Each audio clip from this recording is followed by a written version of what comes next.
My affair has turned my loving husband into a robot Reddit over the next few weeks. My husband became a ghost of his former self. He wasn't angry or hostile.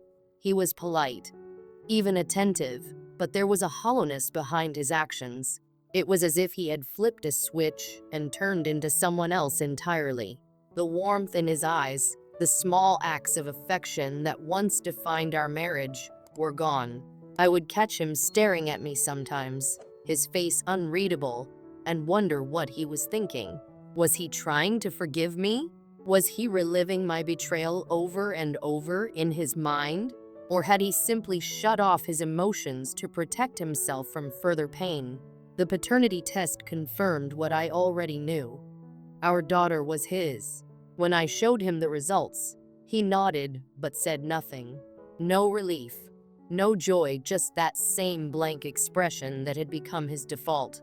I realized then that while the test might have removed one doubt, it couldn't erase the damage I'd done to his trust. Despite his emotional withdrawal, he remained an incredible father. He doted on our daughter, reading her stories, singing her lullabies, and cheering her on as she took her first wobbly steps. Watching him with her was both heartwarming and heartbreaking. It reminded me of the man I'd fallen in love with, the man I'd betrayed, and the man I might never fully have back. I tried everything to reconnect with him. I planned date nights, wrote him heartfelt letters, and even suggested counseling. He agreed to counseling, but our sessions were frustratingly one-sided. While I poured out my feelings, he would sit there, calm and composed, offering only vague responses. "It was a mistake," he said once, his voice devoid of emotion. "People make mistakes. I've accepted that. Have you forgiven me?" I asked, my voice trembling. "I don't know," he replied after a long pause. "But forgiveness doesn't change what happened." His words haunted me. They were a constant reminder that while he had chosen to stay, it didn't mean we were okay. As the months went by, I started noticing changes in him. He threw himself into work with a fervor I hadn't seen before, taking on extra projects and staying up late to meet deadlines. When he wasn't working, he was with our daughter, but with me, he was distant. It was as if he had compartmentalized his life. A devoted father, a dedicated professional, and a detached husband. One evening, as we sat in the living room after putting our daughter to bed, I decided to confront him. "Are you happy?" I asked, breaking the silence. He looked up from his laptop, surprised by the question. "Happy?" he repeated, as if the concept was foreign to him. "I don't think about happiness anymore. I think about responsibility." His words cut deep. I wanted to scream, to beg him to tell me how he really felt, but I held back. I knew I had no right to demand anything from him. Instead, I whispered, "I miss you. I'm right here," he said, his eyes fixed on the screen. But he wasn't. Not really. The man sitting across from me was a shell of the person I'd married, and I was the one who had hollowed him out. The turning point came a year after my confession. It was our daughter's second birthday, and we had planned a small party with just close family. My husband was the perfect host, smiling and laughing with our guests as if everything was fine. But when I handed him a slice of cake to give to our daughter, his hand brushed mine, and I felt him flinch. It was a subtle gesture, but it spoke volumes. He couldn't even touch me without recoiling. That night, after everyone had left and our daughter was asleep, I broke down. "I can't do this anymore," I sobbed. "I can't live like this, knowing you hate me." "I don't hate you," he said quietly. "I just don't know how to love you the way I used to." His honesty was like a knife to the heart. I realized then that I had been clinging to a fantasy that if I worked hard enough, apologized enough, and loved him enough, things would go back to the way they were. But the truth was, some wounds never fully heal. Over the next few months, I tried to accept our new reality. We were still a family, still partners in parenting. But our marriage felt more like a business arrangement than a love story. I threw myself into my role as a mother, finding solace in the moments I shared with our daughter. But every night, as I lay in bed beside my husband, the silence between us was deafening. One day, while cleaning the house, I stumbled upon a notebook in his office. Curiosity got the better of me, and I opened it, expecting to find work notes. Instead, I found page after page of journal entries. He had been writing about his feelings, his struggles, and his attempts to make sense of what had happened. One entry stood out. "I want to forgive her, not for her sake, but for mine. Carrying this anger is exhausting. But every time I look at her, I see the betrayal. I don't know if I'll ever be able to see anything else."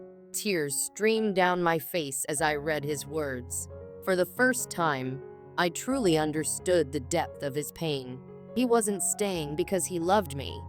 He was staying because he didn't want to break our family apart. And while I appreciated his sacrifice, I couldn't help but wonder if we were both slowly destroying ourselves in the process. One evening, I handed him the notebook. "I found this," I said, my voice trembling. "I'm sorry for reading it, but I needed to know how you feel." He didn't get angry. Instead, he nodded and said, "I guess there's no point in hiding it anymore. Maybe we need to stop pretending everything's okay." I said, "Maybe we need to figure out what's next, even if it means letting go." For the first time in months, I saw a flicker of emotion in his eyes, pain, sadness, and perhaps a glimmer of relief. "I don't know if I'm ready to let go," he admitted, "but I don't know if I can keep holding on either." We decided to take a break, not a separation, but a chance to step back and reevaluate our relationship.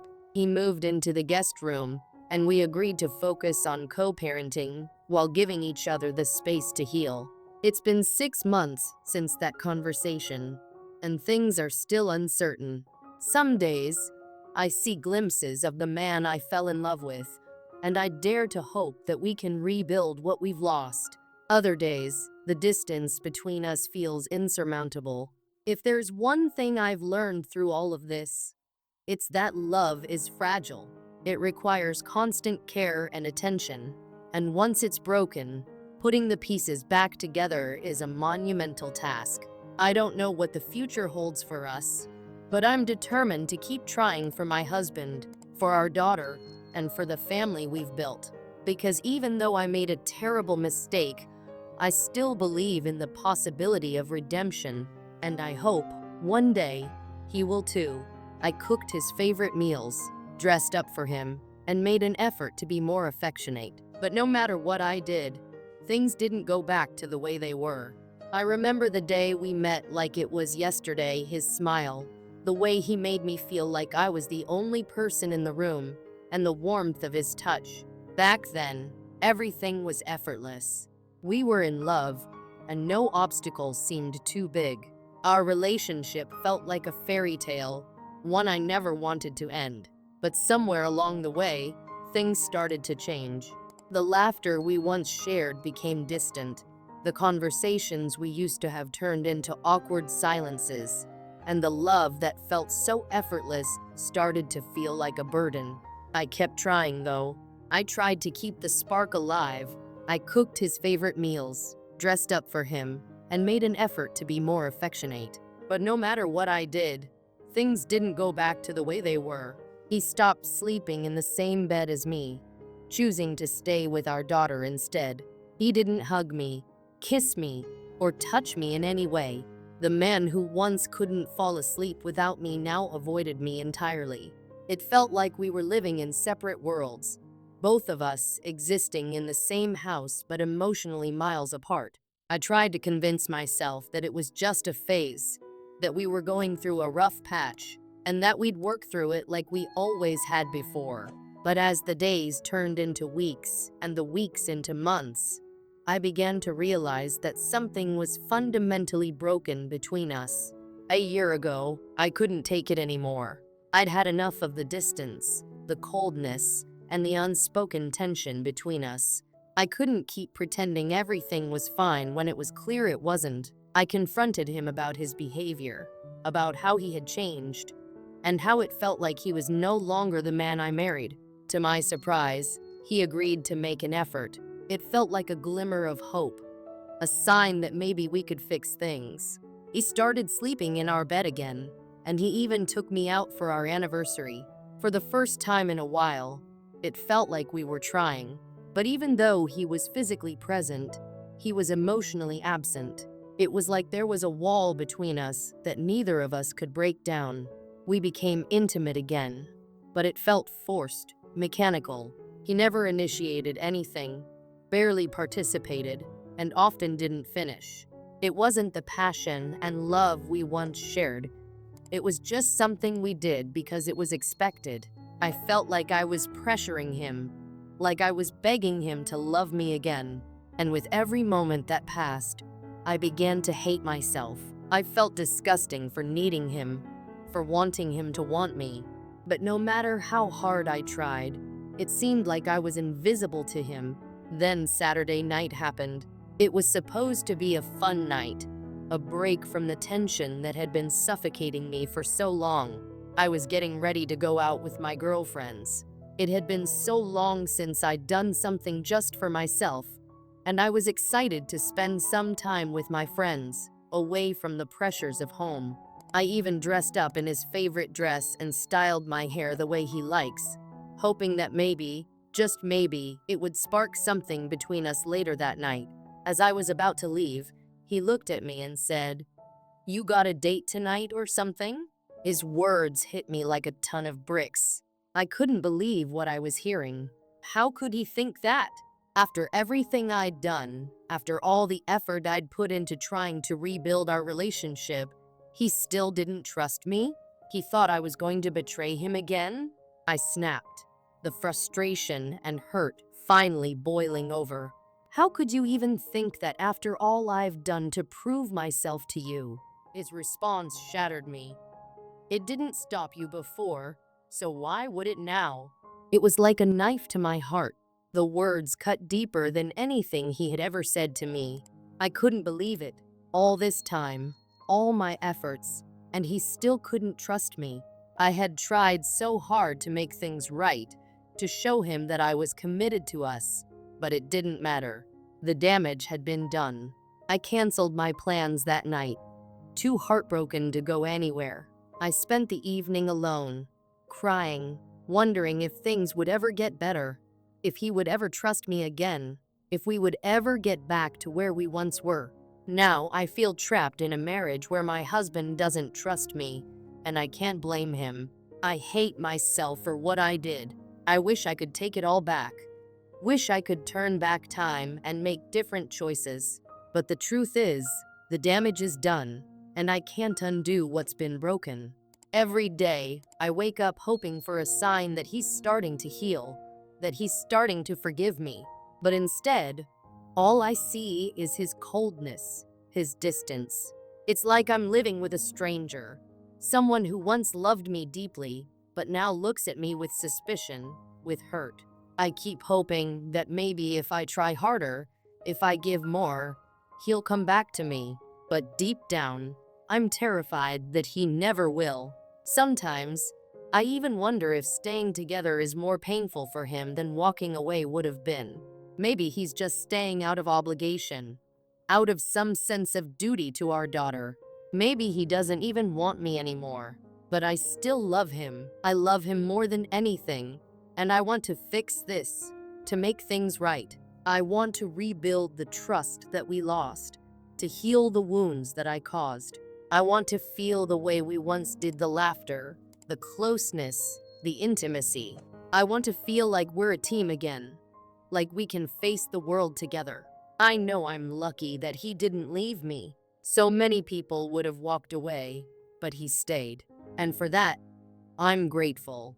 But I can't help but feel like I'm losing him a little more each day. I can see it in his eyes, in the way he looks at me like I'm still the woman who hurt him.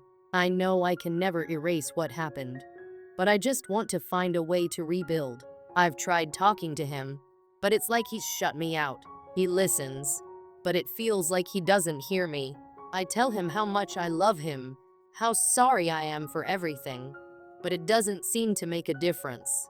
I feel like I'm speaking to a wall, and that wall gets taller and thicker every day.